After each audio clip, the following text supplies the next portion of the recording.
Jai Hind, Namaste, hello, and a very warm welcome to UPSC for everyone. My name is Abhinav, and in this video, we'll be discussing selected topics from the Hindu and Indian Express for the date 25th of September. Now, in this video, we'll be discussing the following topics: 380 detention camps in Xinjiang as per report. So, this is a report by Australian think tank, and it is telling us that in Xinjiang, China is holding Uyghur Muslims in detention camps and they have detected 380, which is 40% more than what had been estimated earlier. So we'll get to know who are Uyghurs, why are they being subjected to such problems, and what are these detention camps all about, right? Very interesting. And this is also connected to Tibet. I will tell you all about it. I will also show you the map of Xinjiang and the nearby region. Then RBI releases a document on UCB's cybersecurity. Now, since a bill has been passed, the UCBs, they come under the exclusive regulatory control of RBI. So RBI has come up with certain steps for the cybersecurity of UCBs. UCBs are basically urban commercial banks. So I will be telling you what are urban commercial banks. I will also tell you the strategy, which is based on 5 pillars called GUARD. So I will tell you what this GUARD is all about. Then data sonification, a very interesting concept by NASA. Basically what they're doing, they are converting the 0 and 1, the binary data received from telescopes, and they're going to convert them into sounds. So basically this is a way of experiencing space through sounds. They are converting images into sounds, and that will help communities with visual disabilities, and that can also help the people who have normal vision, because there are some frequencies that we cannot see or we cannot perceive with our vision. So conversion of them into sounds would also help us. So very interesting thing. In this we will understand a lot of concepts like what is a neutron star, what is a black hole. We'll also get to know something about Professor Chandrasekhar, because after him NASA has named their Chandra Space Observatory, right? We'll also get to know how X-rays are produced. If X-rays are found in space, then that implies what, right? So we'll be getting to know a lot of interesting concepts, and this will cover a major part of your science and tech in terms of space, right? So interesting. Then government extends IBC pause by 3 months. Now we have already discussed insolvency and bankruptcy code. So basically it was paused after the lockdown was imposed for 6 months. First it was an ordinance, then it was converted into a bill, and now it has been further extended by 3 months. So we'll see that. Indian Air Force brought uncertified UAV engines at inflated prices as per CAG. So this all happened in 2010. CAG bought certain Heron UAVs, right? And they were to be fitted with certain engines, but what they got were uncertified engines, and they were at highly inflated prices. So basically DRDO bought the same UAVs 2 years later with the certified engines at 1/3 the cost. So there's a little scam here. We'll get to know about that. And finally, we'll get to know something about Lok Adalats. Why? Because a daily wager or daily wage earner has filed a case against Prime Minister Narendra Modi in a Lok Adalat because he's not able to get his Aadhaar card after multiple trials, because authorities are not able to take his fingerprints.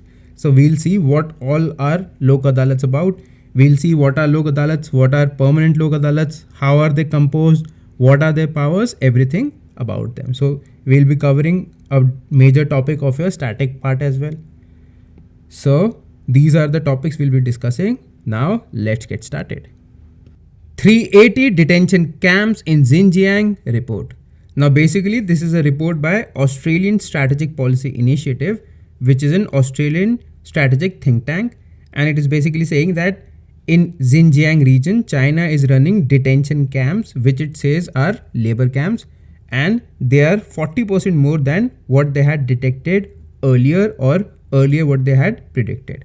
Now basically, if you remember, day before yesterday we discussed about Tibet, right? And how China is running similar detention or labor camps in Tibet as well.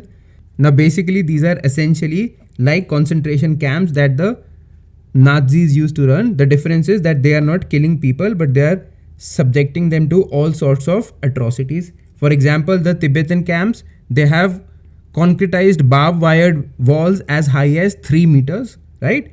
So the similar things they are doing in Xinjiang. And I told you in that video as well that they started their experiments with Tibet and then implemented them on a large scale in Xinjiang, right? Now let me first show you the map of Xinjiang, then we'll come back to the article. So see, this is China. This is the Xinjiang region. This region is home to Uyghurs, right? And they are basically Turkic speaking Muslims, right? Now these Uyghurs, they basically considered this region as East Turkestan, right? But in 1949, China attacked them and it brought the whole region under its control. Again, I've been telling you that China is hungry for land and China is crazy. Now this region is strategically very important. See, it connects with Pakistan. It also connects with India. Now this region is POK, illegally occupied by Pakistan. This is the Shaksgam Valley. I've told you earlier as well that Pakistan has illegally ceded this area to China, and this is Aksai Chin. And this is the Highway 219 that joins Tibet and Xinjiang. Now both of these regions used to be autonomous regions, but China attacked both of them. In 1950s, they started controlling Tibet, and finally in 1959, they established full control, and in 1949, Xinjiang. And at both places, Xinjiang has the ethnic Uyghurs and Tibet had the Tibetan people.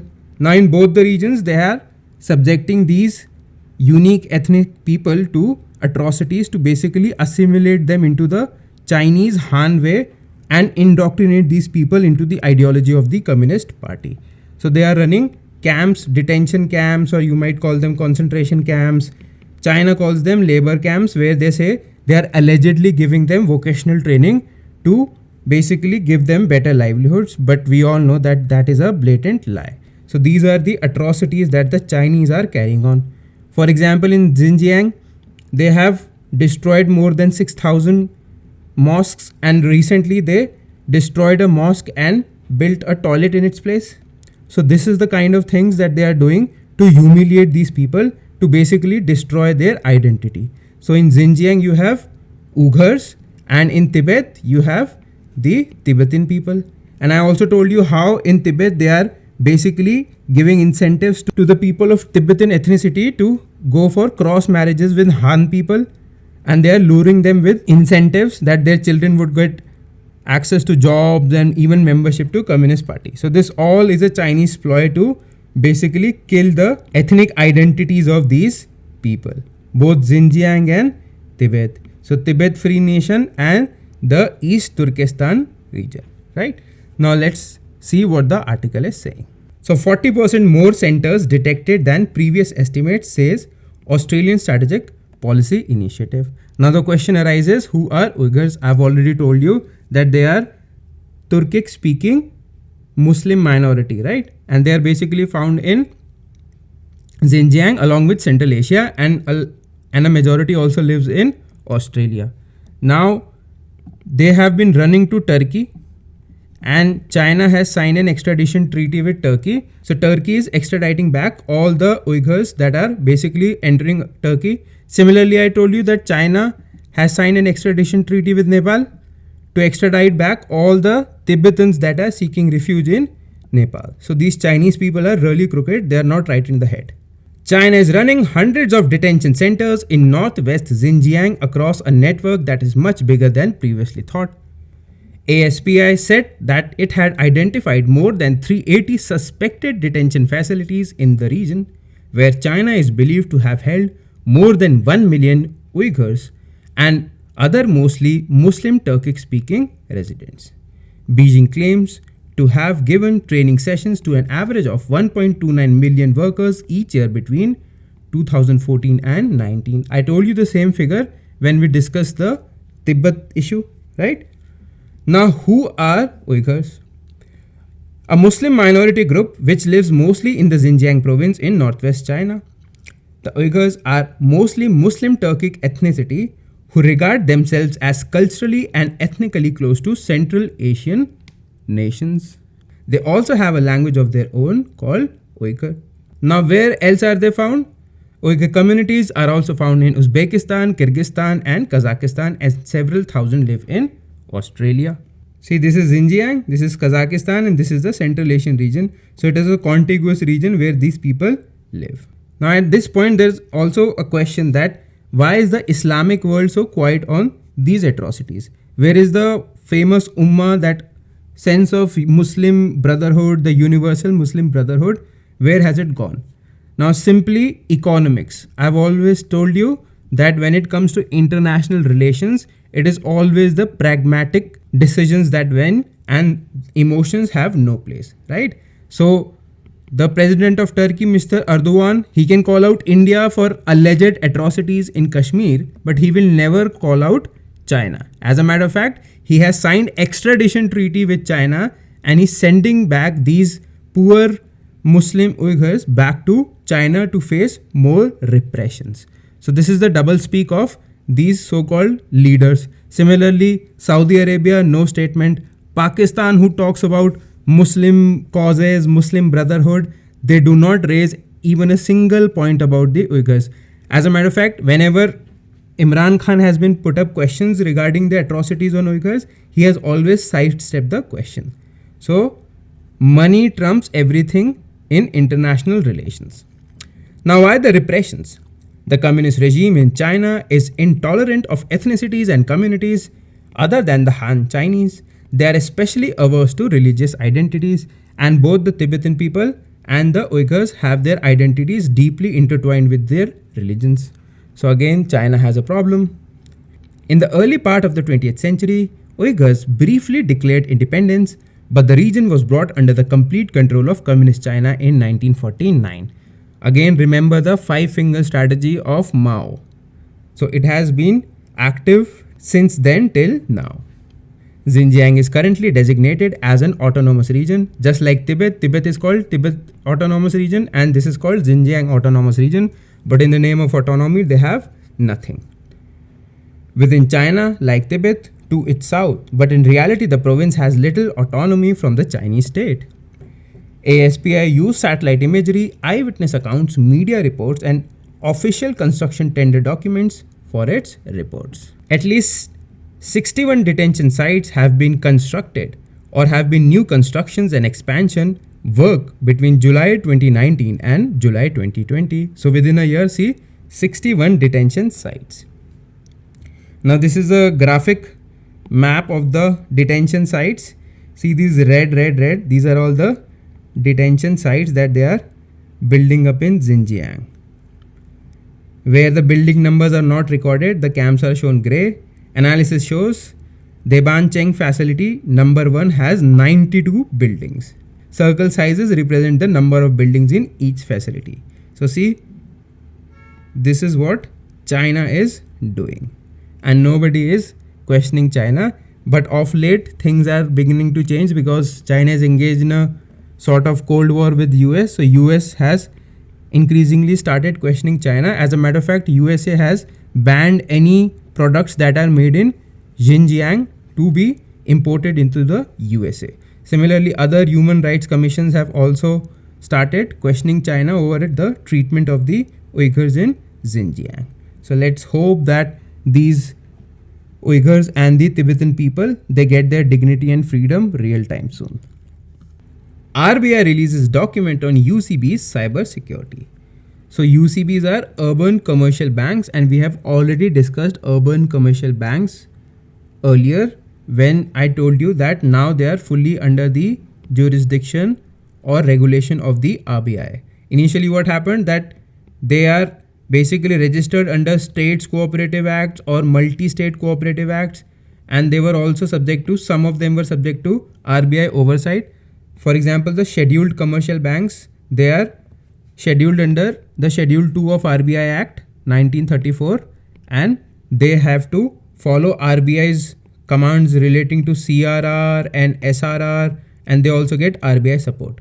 But overall, the regulatory framework was not that transparent, and because of multiplicity of control, regulatory control, there were confusions, and that is why a very big scam in the form of PMC took place. The PMC scam in Maharashtra, a lot of people have lost their money. I also told you that the amount that is insured for any depositor in a UCB is similar to the commercial banks, and it is rupees 1 lakh. But many people had saved or invested their life savings running into 50 lakh, 60 lakh, or even 1 crore, and now they could not take out their money, and some people sadly even they committed suicide. So RBI is now tightening its control over the UCBs. So as a matter of reforms and regulatory reforms within the UCBs, RBI has come up with a guard plan, a 5-pillar plan, which basically talks about the cybersecurity architecture of UCBs. So I will also be telling you again something about UCBs and then the guard plan. So let us begin what the article is saying. RBI has come out with a document to enhance cybersecurity of urban cooperative banks. Now what is a UCB? The term urban cooperative bank, though not formally defined, refers to primarily cooperative banks located in urban and semi-urban areas. They are registered as cooperative societies under the provisions of either State Cooperative Act of the state concerned or Multi-State Cooperative Societies Act 2002, like I told you in the introduction. Now what are the scheduled UCBs? Scheduled UCBs are those that are listed in the second schedule of RBI Act 1934, I've already told you, and have access to liquidity support from the central bank and are also required to maintain cash reserve ratio and statutory liquidity ratio. They are relatively large in terms of businesses and branch network, and some of them have been covered under the Multi-State Cooperative Societies Act. Now what are the guidelines, the cybersecurity guidelines? They are called Technology Vision for Cybersecurity for Urban Cooperative Banks 2020 to 2023, and it is a 5-pillar plan called GUARD. So let us see what it is. It plans to achieve its objectives through a 5-pillared strategic approach called GUARD. G for governance oversight, U for utile technology investment, A for appropriate regulation and supervision, R for robust collaboration, and D for developing necessary IT cybersecurity skill sets. Now with concerted efforts and involvement of all stakeholders, the vision document with its specific action point plans aims to achieve this 5 GUARD or the 5 strategic pillars. So important point to remember here is what is a UCB, right? What is a scheduled UCB? Under Schedule 2 of RBI Act, now they come under the exclusive regulatory control of RBI, right? There was a PMC scam, yes, and now a 5-pillar strategic approach which is called GUARD. So you might get a question that the GUARD approach relates to which institution? RBI, Indian Army, then some other option, and then urban commercial banks. So GUARD is for urban commercial banks, and it's dealing with the cybersecurity architecture of these banks. NASA's sonification project. So NASA has come up with a very interesting project. Basically using the Chandra X-ray Observatory, it is going to convert these visual images of space into sound. So basically from the satellites, they receive signal in form of 0 and 1. Now these would be converted into not images but sound. Now this is part of NASA's outreach to differently abled people. So this initiative would actually help the visually impaired or visually challenged people to experience what space is like. So lots of things we'll see in this. Let us begin this article. The National Aeronautics and Space Administration's NASA Chandra X-ray Center has unveiled a new sonification project that transforms data from astronomical images into audio. So what is data sonification? It refers to the use of sound values to represent real data. Interesting concept. It is an auditory version of digital visualization. So they are converting 0101 this into audio equivalent.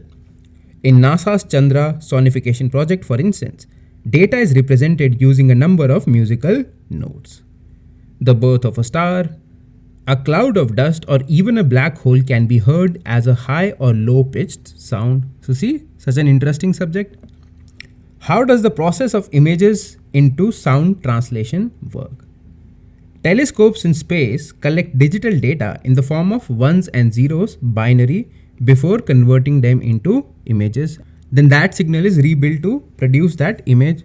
As a matter of fact, anything digital, even as you hear me speaking, this whole thing is being converted into 010101 and then again reconverted into image and sound at your end. The images are visual representation of light and radiation of different wavelengths in space that can't be seen by human eye.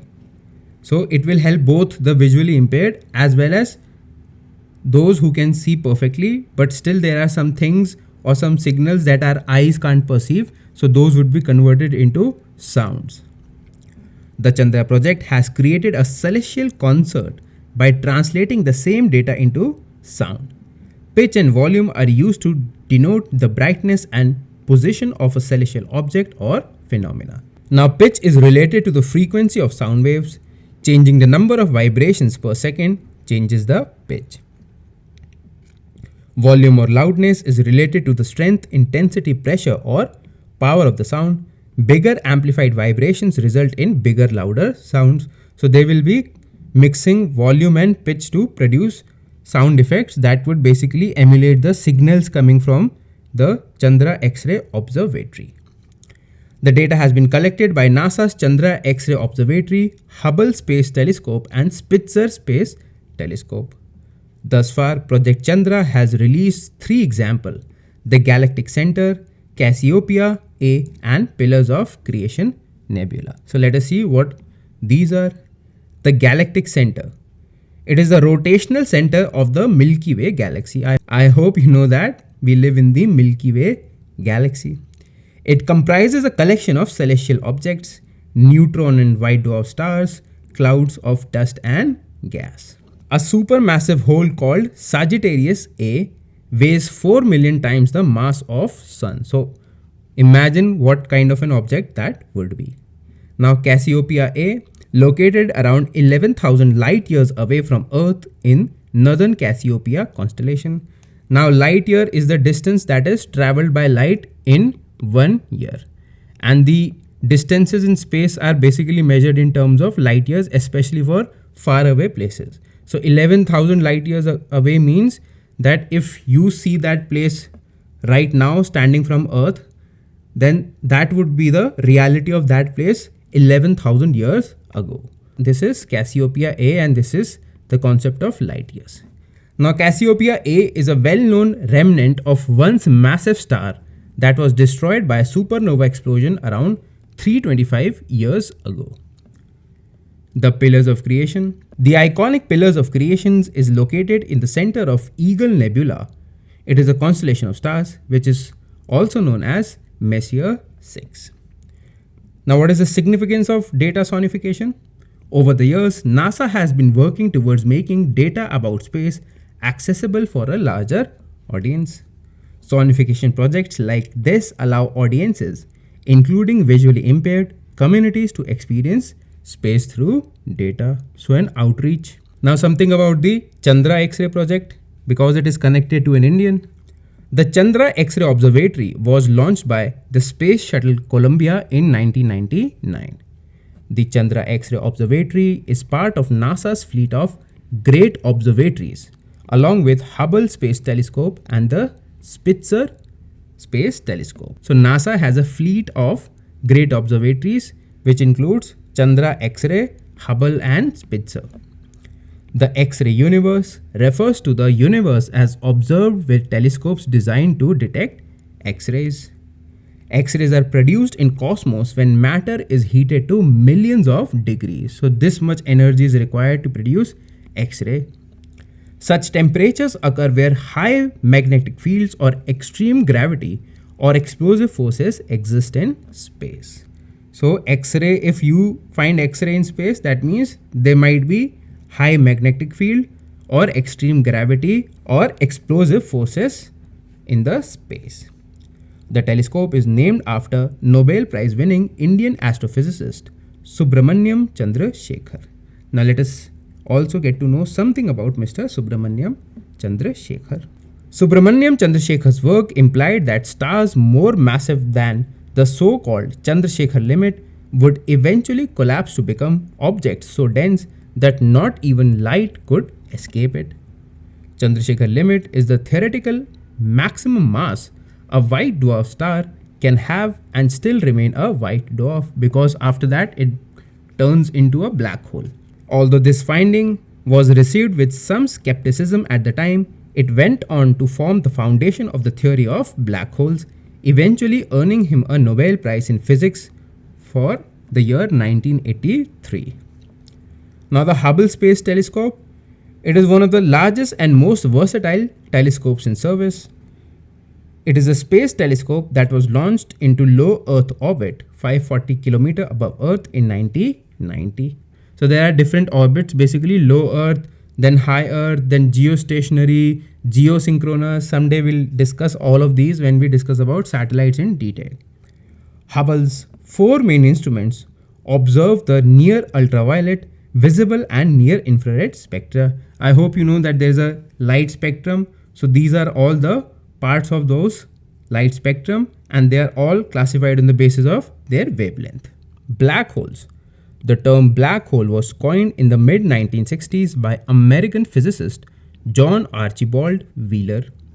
It refers to a point in space where the matter is so compressed as to create a gravity field from which even light cannot escape. So that is such a dense place that even light cannot escape a black hole. Black holes were theorized by Albert Einstein in 1915. Now, what is a supernova? A supernova is an explosion of a star. It is the largest explosion that takes place in space. A supernova happens when there is a change in the core or the center of a star. So basically, star explodes and then it converts into a black hole. Now, what are neutron stars? Neutron stars comprise one of the possible evolutionary endpoints of high mass stars. A star supported by neutron degeneracy pressure is known as a neutron star, which may be seen as a pulsar if its magnetic field is favorably aligned with its spin axis. Now, this is too mumbo jumbo, you don't even need that. So just know that they are one of the possible evolutionary endpoints of high mass stars. Once the core of the star has completely burned to iron, energy production stops and the core rapidly collapses, squeezing electrons and protons together to form neutrons and neutrinos. So this is important, and basically we are also trying to detect neutrinos because they tell us about the fundamental nature of space, and we are building a neutrino observatory in Tamil Nadu, basically in the Western Ghats, because it requires a deep space where you can detect these neutrinos. So a project is being implemented in India as well to detect neutrinos. So this is all about this article. So many things we got to know about space and science. So this, I hope this would help you for your preparation of science and tech, and students regularly ask how to prepare for science and tech. So your basic preparation for science and tech is from current affairs only. If you're clear, or if you have a general awareness about the things that are there in current affairs related to science, you are safe and secure as far as UPSC examination is concerned. Indian Air Force bought uncertain UAV engines at inflated prices as per the CAG report. Now this suggests a sort of a little scam that happened in 2010. Now basically Indian Air Force, they bought Heron UAVs, right? Now these UAVs come with an engine. Now they were supposed to buy certified engines, but they bought uncertified engines, right? But this is not the whole story. Now the Heron UAV with the uncertified Rotax engine was bought at thrice the price at which DRDO bought the same UAV with a certified Rotax engine 2 years later. So you see, they inflated the costs 3 times with an uncertified engine, right? And that basically caused the loss of 3 point something crore to the public exchequer. So CAG says that an inquiry must be instituted and all the culprits should be nabbed. So let us see what this is all about. Important points to know are Heron UAV, it is made by some Israeli company, okay, and the Rotax engine. Now let us see what the article is saying. And I've already told you about the CAG. CAG is a constitutional functionary. Articles 148 to 151 of the Constitution deal with the institution of CAG. He is what? He is the watchdog of the public purse. he audits all the accounts of Government of India and the state governments, right? And his auditing comes post facto. That is, once the expenditure has taken place, then he makes his audit. And that is one of the shortcomings of the institution of CAG. But now they have started a principle of concurrent auditing. Now what happens in concurrent auditing? The whole project is divided into phases, and as and when a phase gets complete, CAG audits it concurrently, and then they move to the next phase. So this is being implemented, but not on a large scale. So this is one of the shortcomings of CAG, but CAG has done tremendous job in the past, and it continues to do a tremendous job. And why? Because it is an autonomous institution under the Constitution of India. It is exceptionally hard to remove the CAG. It is akin to removing the judges of Supreme Court, and that is a very elaborate process. So CAG for all purposes is an autonomous office. So he is not influenced by the government while he is functioning. So let's see what his report is saying about IAF buying these Heron UAVs. The CAG has recommended an investigation into the purchase of 5 unmanned aerial vehicle engines in 2010 by the Indian Air Force. The same engines were purchased by a DRDO laboratory at almost 1/3 the prices 2 years later, resulting in an undue gain for the vendor of rupees 3.16 crores. The CAG recommended fixing of responsibility for wrongfully supply and acceptance of mislabeled engines by the IAF.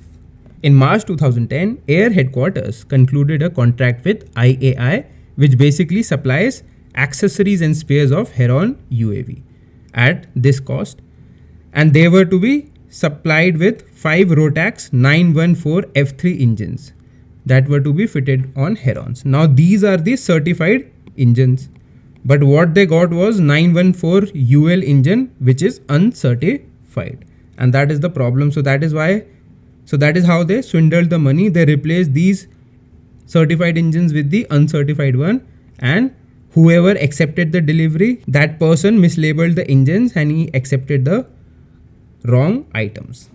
The average price of Rotax engines in the international market then was about 21 to 25 lakh. The audit noted that the Aeronautical Development Establishment ADE, a DRDO lab, had procured the same variant of Rotax 914 in April 2012 at 1/3 the cost. However, IAI supplied the 914 UL engine to IAF in 2010 for this much money, that is thrice, and that too for an uncertified engine. So this is the scam that CAG has pointed out to. Now it is up to government to conclude an inquiry. This all happened in 2010. Government extends IBC pause by 3 months.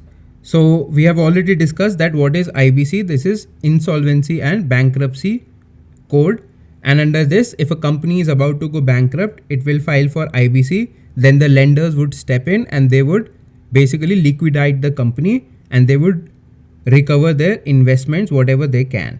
And this saves both the company directors or the entrepreneurs or the backers of the company from legal liabilities as well as the lenders. Now what had happened, that since lockdown was announced all of a sudden, so government came out with an ordinance which said that IBC proceedings would not be initiated against any company after 25th March, right? And first it made it for 3 months, then for 6 months, then that ordinance was recently changed into a bill, and now from 6 months it has been extended further by 3 months. So that means that anyone who has not been able to pay back loans after this date would not be subjected to IBC or the insolvency proceedings, right? But if anyone was not paying before 24th of March, they would have to again face the IBC proceedings. So let us quickly see. Corporate India has got 3 more months of relief from invocation of insolvency and bankruptcy proceedings by lenders. The IBC's invocation was first suspended for a period of 6 months in view of the emergent stress on the balance sheets due to COVID-19 pandemic and the national lockdown announced in March. And now 3 more months, so total 9 months, no IBC proceedings. Lok Adalats. Now we are discussing Lok Adalats because a very interesting thing has happened. A daily wage earner in Odisha's Kandhamal district, he has moved to the Lok Adalat against the Prime Minister of India because he could not get his Aadhaar card, right? So funny, but also I must appreciate this daily wager because he has the guts, and Prime Minister should do something about it so that this poor man gets his Aadhaar card. This has given us an opportunity to discuss the concept of Lok Adalats. Now, Lok Adalats and topics like that are very important both for your prelims and mains. So we'll just see what Lok Adalats are all about. So let's see. Recently, a daily wager in Odisha's Kandhamal district has moved the Lok Adalat against Prime Minister of India, but the hearing is yet to begin. He allegedly failed to get an Aadhaar card registered in his name despite various attempts due to technical glitches in taking his fingerprint, and that's a reality. Many times there are technical glitches in taking fingerprints. Now, Lok Adalat means people's court and is based on the Gandhian principles. And India has had a very old tradition of Lok Adalats. For example, in villages, people used to get together, sit in an assembly, and they would solve their issues. So that was kind of a quasi Lok Adalat only. As per the Supreme Court, it is an old form of adjudicating system prevailing in ancient times, and its validity has not been taken away even in modern days. It is one of the components of the alternative dispute resolution system, and it delivers informal, cheap and expeditious justice to the common people. So this topic is important. It has already come in mains once. Alternative dispute resolution, Lok Adalat. So it is one of that. The first Lok Adalat was organized in Gujarat in 1982 as a voluntary and conciliatory agency without any statutory backing for its decisions. Now, what is the advantage of Lok Adalat? It is informal, it is cheap and it is expeditious. Now, it is favorable for both the parties. Both the parties can come to an acceptable decision, not something that is forced upon them. Only when they can't solve their issues in Lok Adalat, then they would go to courts. In view of its growing popularity over time, it was given statutory status under the Legal Services Authorities Act 1987.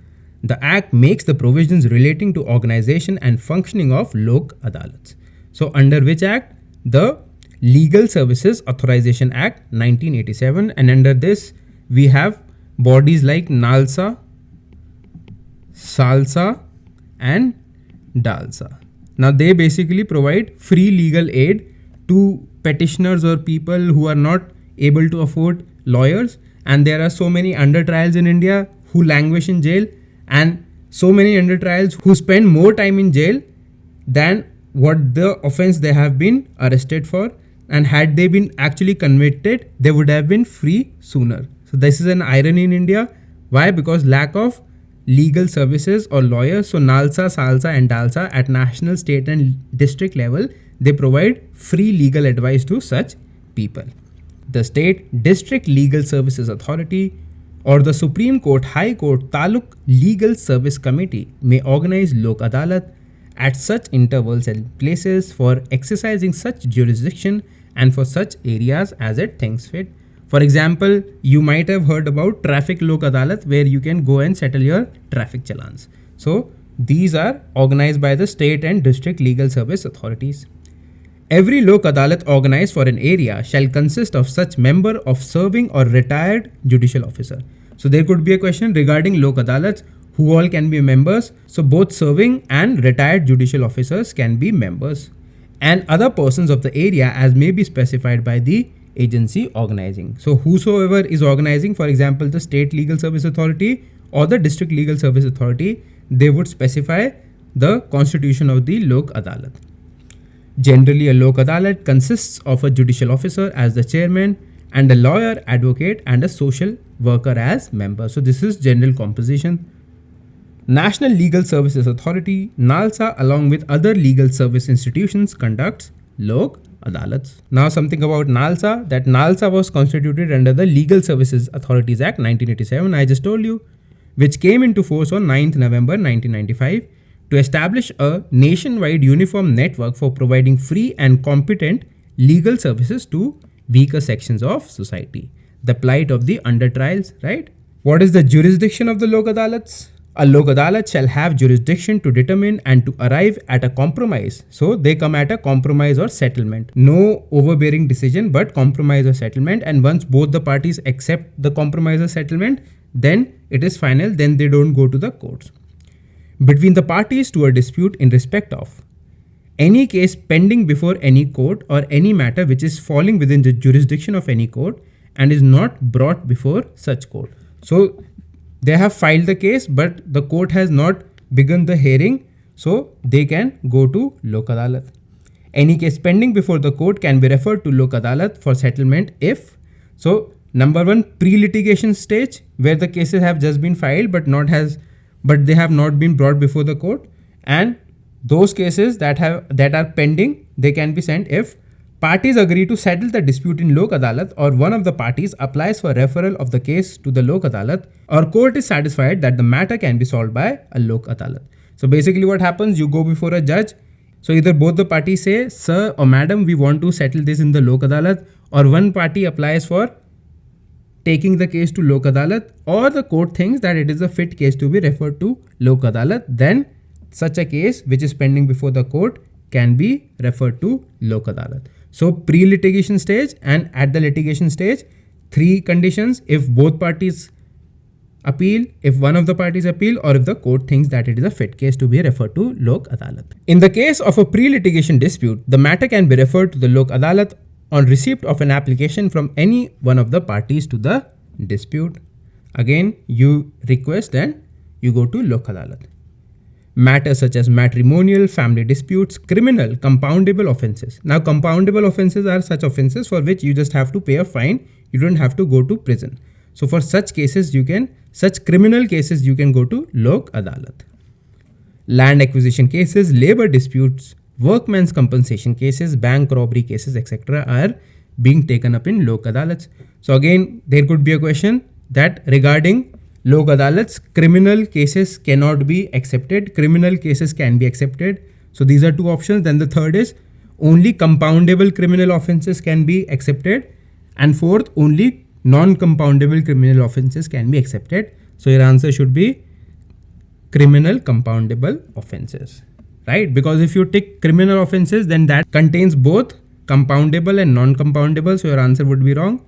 So you have to be specific: criminal compoundable offences. However, the Lok Adalat shall have no jurisdiction in respect of any case or matter relating to an offence not compoundable under any law. That means for an offence for which the punishment is going to prison, then you cannot go to Lok Adalat. In other words, the offence which are non-compoundable under any law fall outside the purview of Lok Adalat. Now, what are the powers of Lok Adalat? The Lok Adalat shall have the same powers as are vested in the civil court under the Code of Civil Procedure 1908. So it has the power of civil court, not a criminal court. Criminal court only partially. Further, a Lok Adalat shall have the requisite power to specify its own procedure for determination of any dispute coming before it. So it can also create its own procedure. All proceedings before a Lok Adalat shall be deemed to be judicial proceedings within the meaning of Indian Penal Code 1816, and every Lok Adalat shall be deemed to be a civil court for the purpose of Code of Criminal Procedure. So again, that means only non-compoundable criminal offences under the Code of Criminal Procedure can be tried before a Lok Adalat. An award of Lok Adalat shall be deemed to be a decree of civil court or an order of any other court. Every award made by a Lok Adalat shall be final and binding on all parties to a dispute. No appeal shall lie at any court against the award of Lok Adalat. Because Lok Adalat gives an award only when both the parties are agree. So if both the parties are agreeing, then there is no question of appeal. So a final award that is given by Lok Adalat, you cannot appeal against that. Now there are also permanent Lok Adalats. So some Lok Adalats are ad hoc, as in when the Supreme Court or the District Legal Service Authority or the State Legal Service Authority deems it fit, they conduct it. But there are also some permanent Lok Adalats. The Legal Services Authorities Act 1987 was amended in 2002 to provide for establishment of permanent Lok Adalats to deal with the cases pertaining to the public utility services like transport, postal, telegraph, etc. So For example, your traffic lok adalat, postal, telegraph, there are permanent lok adalats for that. These have been set up as permanent bodies. It shall consist of a chairman who is or has been a district judge or additional district judge or has held judicial office higher in rank than that of a district judge or two other persons having adequate experience in public utility service. So chairman is either he has been a district judge or additional district judge or a judicial office higher than the rank of that of district judge, and two persons who have experience in public utility service because they deal with utility services. It shall not have jurisdiction in respect of any matter relating to an offence not compoundable under any law. Again, the same thing. The jurisdiction of permanent lok adalat is up to rupees 1 crore. Above rupees 1 crore, then you have to go to the court. So even courts have their limits. District court has a certain limit, then your high court, and then Supreme Court. Before the dispute is brought before any court, any party to the dispute may make an application to permanent lok adalat, just like the temporary lok adalat, that any party can make an application for settlement of the dispute. After an application is made to the permanent lok adalat, no party to that application shall invoke jurisdiction of any court in the same dispute, because that has now gone to the lok adalat. It shall formulate the terms of a possible settlement and submit them to the parties for their observation. And in case the parties reach an agreement, again, this is not an award but an agreement. It is not something from above, but both parties agree. That is why their decisions are deemed final. The permanent lok adalat shall pass an award in terms thereof. In case the parties to the dispute fail to reach an agreement, the permanent lok adalat shall decide the dispute on its merits. A major drawback of lok adalats is that if the parties do not arrive at any compromise or settlement, the case is either returned to the court of law or the parties are advised to seek a remedy in a court of law. Right? So more time is wasted, but then again, if the both parties come to a settlement, then it's good for both, and it also saves them money and time. This causes unnecessary delay in dispensation. This causes unnecessary delay in dispensation of justice. Every award made by the permanent lok adalat shall be final and binding on all parties thereto, and shall be by a majority of the persons constituting the permanent lok adalat. So basically, a retired district judge or additional session judge and members who have experience in public utilities, they are the members. So the majority decision is taken, and that decision is binding on parties once a decision is taken. So this is all about lok adalats. So with this topic, we have covered a very, very big topic, which is lok adalat. Please take screenshots and make your appropriate notes for lok adalats, because lok adalats is a very, very important topic, both for your prelims and your mains. So folks, this is all for this video. Thank you for watching. I hope you liked this video and this was helpful. Please subscribe to our channel if you like our videos, and also press the bell icon so that you don't miss out on any new videos that we post. Also, if you like the video, please press the like button. And please do connect with us on our Instagram page, UPSC for Everyone. See you next time. Till then, stay happy, stay safe, and have a great day. Namaste and Jai Hind.